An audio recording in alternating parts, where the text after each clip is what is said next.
میں نے آپ کا کلپ سنا ہے عید میلاد النبی.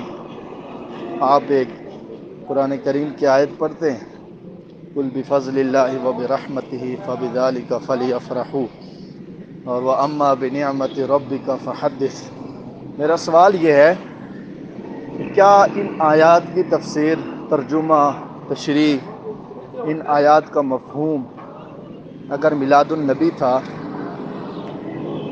نبی علیہ السلام کی ولادت کے موقع پر خوشی بنانا تھا، تو صحابہ اکرام نے ان کو کیوں چھوڑا؟ اگر اتنا ضروری تھا، آپ اس کی فضیلت بیان کرتے ہیں، اس کی عظمت بیان کرتے ہیں، تو صحابہ اکرام نے اس چیز کو کیوں چھوڑا؟ میرا یہ سوال ہے، اس کا جواب دیں. بسم اللہ الرحمن الرحیم. سوشل میڈیا پر میرے پچھلے جو لیکچر جو میلاد النبی کے حوالے سے تھا، تو اس میں نے کچھ قرآن مجید کی آیات سے استشہاد کرتے ہوئے میلاد النبی کی فضیلت پر بات کی تھی. تو ہمارے ایک دوست ہیں حارث فاروقی صاحب، تو ان کا میسج آیا ہے اور ان کا میسج بھی آپ سن لیجئے گا کہ یہ جو دو آیتیں ہیں وَأَمَّا بِنِعْمَتِ رَبِّكَ فَحَدِّثْ اور قُلْ بِفَضْلِ اللَّهِ وَبِرَحْمَتِهِ وَبِذَلِكَ فَلْيَفْرَحُوا هُوَ خَيْرٌ مِّمَّا يَجْمَعُونَ، یہ دو آیات انہوں نے ریفرنس کے طور پہ دی ہے. اور میں نے ان آیات کو بیان کر کے عرض کیا تھا کہ اس میں حضور علیہ السلام کی میلاد منانے کی فضیلت بیان ہوئی ہے. انہوں نے یہ فرمایا ہے کہ کیا یہ ترجمہ آپ کو سمجھ آیا ہے یا صرف آپ کے اعلیٰ حضرت کو سمجھ آیا ہے، صحابہ کرام کو نہیں سمجھ آیا؟ تو کسی ایک صحابی کا نام بتا دیں جنہوں نے حضور کی ولادت کی ان آیات کی روشنی میں خوشی منائی ہو. دیکھیے، بات کو سمجھنے کی ضرورت ہے. میں نے یہ نہیں کہا کہ یہ دو آیتیں نازل ہی میلاد النبی کے حوالے سے ہوئی ہیں. جو بندہ یہ کہتا ہے، جیسا کہ ہمارے بھائی نے کہا، وہ بڑی عجیب بات ہے، معیوب بات ہے، غیر مناسب بات ہے. جو میں نے استدلال کیا تھا، اس استدلال کو قیامت تک کے لیے کوئی بندہ انکار نہیں کر سکتا. قرآن کہتا ہے وَأَمَّا بِنِعْمَتِ رَبِّكَ فَحَدِّثْ کہ اللہ کی نعمت کا تذکرہ کیجیے.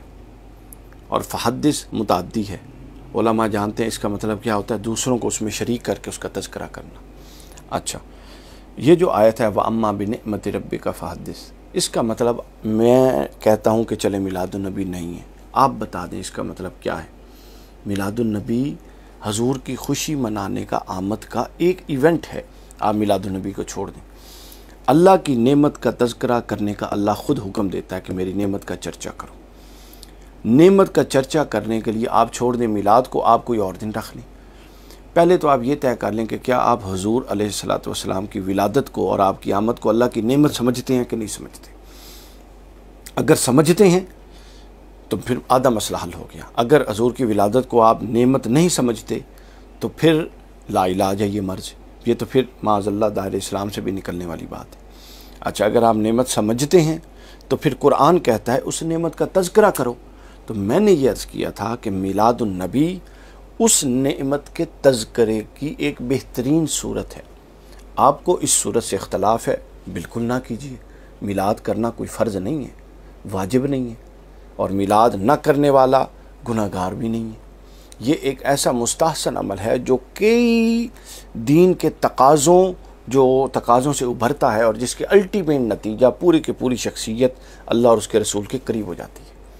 ٹھیک ہے، آپ یہ نہ کیجئے، آپ کوئی اور دن رکھ لیجئے. اگر آپ اللہ کے رسول کو اللہ کی نعمت مانتے ہیں، اس نعمت کے چرچے کا کوئی اور دن رکھ لیجئے، اس نعمت کے تذکرے کا کوئی اور طریقہ رکھ لیجئے. لیکن رکھیے ضرور. صرف میلاد کا انکار کر کے، اس نعمت کا انکار کر کے اپنے آپ کو معتوب اور مغضوب مت ٹھہرائیے. دوسری بھی آیت بالکل یہی استدلال ہے، جس میں فرمایا کہ حضور علیہ السلام اللہ کی نعمت اور اللہ کا فضل ہے. پہلے یہ طے کر لیں کہ آپ کے نزدیک حضور کی ذات اللہ کی نعمت اور اس کا فضل ہے یا نہیں ہے. آپ اللہ کے فضل کی ایک فہرست بنائیں اور اس میں رکھ لیں اپنے ایمان کے مطابق کہ اللہ کے رسول کا نمبر کون سا آتا ہے آپ کے ہاں. ہمارے ہاں تو ہر نعمت اس سے چھوٹی ہے. حضور علیہ السلام کا آمد جو ہے وہ سب سے بڑی نعمت ہے. تو آپ کے ہاں جس بھی فہرست کے نمبر پہ آتا ہے، ہمیں کوئی مسئلہ نہیں ہے.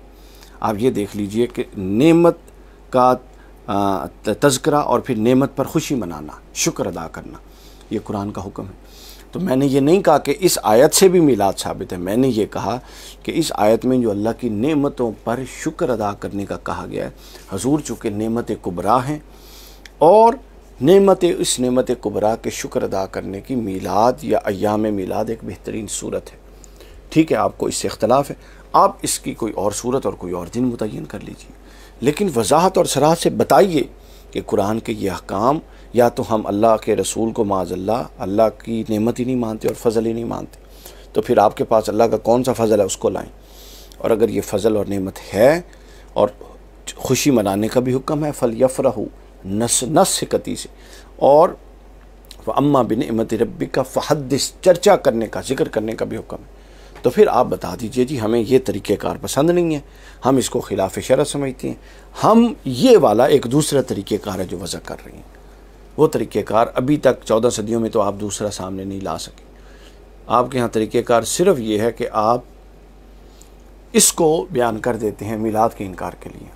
تیسرا پہلو آپ نے یہ بیان کیا کہ صحابہ کرام نے ایسا کیوں نہیں کیا۔ اللہ کے بندوں، صحابہ کرام نے کیوں نہیں کیا؟ صحابہ کرام تو ہر دن اور ہر لمحہ حضور کی خوشی مناتے تھے۔ عروہ بن مسعود کی وہ حدیث پڑھیے بخاری کی، مسور بن مخرمہ کی وہ حدیث پڑھیے بخاری کی۔ آپ تو میلاد پہ شرع حدیث اور دلائل مانگ رہے ہیں۔ حضور علیہ السلام اپنا لعابدان مبارک پھینکتے تھے تو نیچے صحابی اپنے ہاتھ رکھ لیتے تھے، تو بتائیے اس کی آپ کے پاس کوئی دلیل ہے؟ آپ تو میلاد کی بات کر رہے ہیں، یہ اس کی نسبت تو چھوٹی چیز ہے، میں تو اس سے بڑی آگے کی بات کر رہا ہوں کہ اللہ کا نبی ایک بشر ہے، وہ اپنا لعابدان جس کو آپ تھوکنا کہتے ہیں، وہ لعابدان مبارک پھینک رہے ہیں اور نیچے سے صحابی ہاتھ رکھ لیتے ہیں۔ یہ شریعت کا، اس پر آپ نے ضرور بتانا ہے کہ کون سا پہلو قابل تنقید ہے، اور صحابہ کے پاس وہ کون سی نص قرآن کی نص تھی، یہ حضور کا عمل تھا جس کی بنیاد پہ وہ یہ عمل کرتے تھے۔ آج آپ صحابہ کے پیچھے ایسے پڑ گئے ہیں، جناب صحابہ کا عمل ہوگا تو ہم عمل، باقی سارے عمل آپ صحابہ جیسے کرتے ہیں۔ پھر اس پہ آئیے، اسی حدیث میں صحابہ کرام جب حضور کا وضو کا پانی بچا ہوا نیچے گرتا تھا وہ نہیں گرنے دیتے تھے، ہاتھ پہ ملتے تھے، پھر ایک دوسرے کے ہاتھ پہ مل کے اپنے چہروں پہ ملتے تھے اور ہاتھوں پہ ملتے تھے۔ تو اس کی دلیل مجھے بتائیے کیا ہے؟ تو دیکھیے تیسری بات اس کے اندر یہ ہے کہ یہ کیوں کہا جائے کہ میلاد اپنا کہاں لکھا ہوا ہے، بلکہ سوال یوں کیا جائے گا۔ کراچی کے ہمارے ایک بہت اچھے اسکالر ہیں ڈاکٹر راٹھور صاحب، کچھ عرصہ پہلے میں کراچی میں ان کے ساتھ پروگرام میں تھا، انہوں نے اس موضوع پر بڑا اچھا ایک پوائنٹ اٹھایا۔ وہ یہ کہتے ہیں کہ یہ سوال کیوں کیا جاتا ہے کہ میلاد کیا جائے؟ یہ سوال کیا جانا چاہیے کہ میلاد کیوں نہ کیا جائے؟ کوئی دلیل ہے؟ قرآن کہتا ہے جو رسول دے اس کو لے لو، جو رسول منع کرے اس سے رک جاؤ، اور جس سے رسول نے منع نہیں کیا وہ دائرہ آپ کے لیے خالی ہے، اس میں آپ دیکھیں گے کہ کوئی خلاف شرع چیز نہیں ہے تو وہ جائز ہے۔ آپ شاہراہ پہ چلتے ہیں، صرف ان شاہراہوں پہ لکھا ہوتا ہے کہ انٹری منع ہے، جہاں جانا ناجائز ہو، ہر گلی کے اوپر نہیں لکھا ہوتا کہ ادھر آ جائیں یا ادھر چلے جائیں۔ تو آپ لوگوں کا یہ جو استدلال ہے یہ بڑا ہی کمزور ہے۔ آپ بتائیے مباح کا چیپٹر کہاں گیا فقہ کا؟ مستحسن کا چیپٹر کہاں گیا فقہ کا؟ مستحب کا چیپٹر کہاں گیا فقہ کا؟ فرض اور واجب تو کوئی نہیں سمجھتے، یہ تو کچھ جذباتی لوگ ہیں جی، اپنا جو میلاد نہیں کر رہا، بے شک وہ جتنا بھی عاشق رسول ہے اس کو ابلیس کہہ دیا، نہیں یہ کوئی بات نہیں ہے، اس کو ہم نہیں مانتے۔ لیکن آپ ایک مستحسن مستحب عمل کو ایم ہی بغض میں اس کو مطلب انکار کرتے ہیں، یہ بھی جائز نہیں ہے۔ تو اللہ تعالیٰ آپ کو ہدایت دے۔